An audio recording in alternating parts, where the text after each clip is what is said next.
Pemirsa, barang bukti narkotika, miras, pistol rakitan sama senjata landep, serta jamu-jamuan dari 254 perkara tindak pidana umum yang sudah berkekuatan hukum tetap atau inkrah dimusnahkan oleh Kejaksaan Negeri Palembang.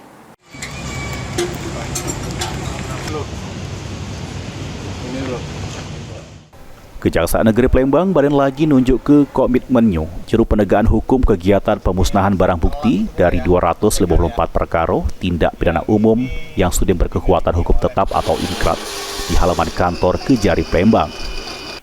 Juru pemusnahan ini dihadiri langsung Kepala Kejari Palembang Hut Tamrin didampingi unsur Porkompimda sama pihak kepolisian.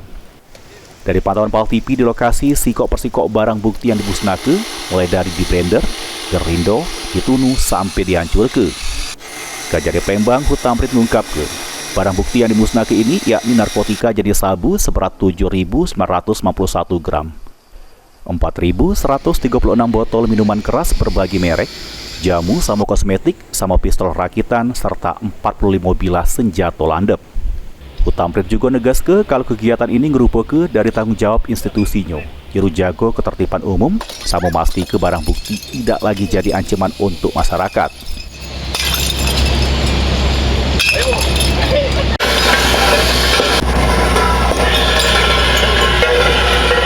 Kami memusnahkan pada hari ini yaitu sejumlah 254 perkara. Barang buktinya bermacam-macam, dari perkara narkoba itu sebanyak 107 perkara, dari Kamtibum itu sebanyak 14 perkara, dari TPUL-nya untuk 34 perkara. Total dari seluruh barang bukti ini berjumlah 254 perkara.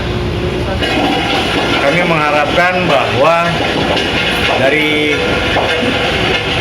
pemusnahan barang ini mayoritas tetap perkara narkoba.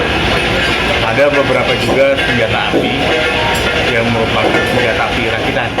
Dengan pemusnahan diharapkan bisa mengedukasi masyarakat supaya ngejauhi tindakan melanggar hukum. Heru Wahyudi, PAL TV.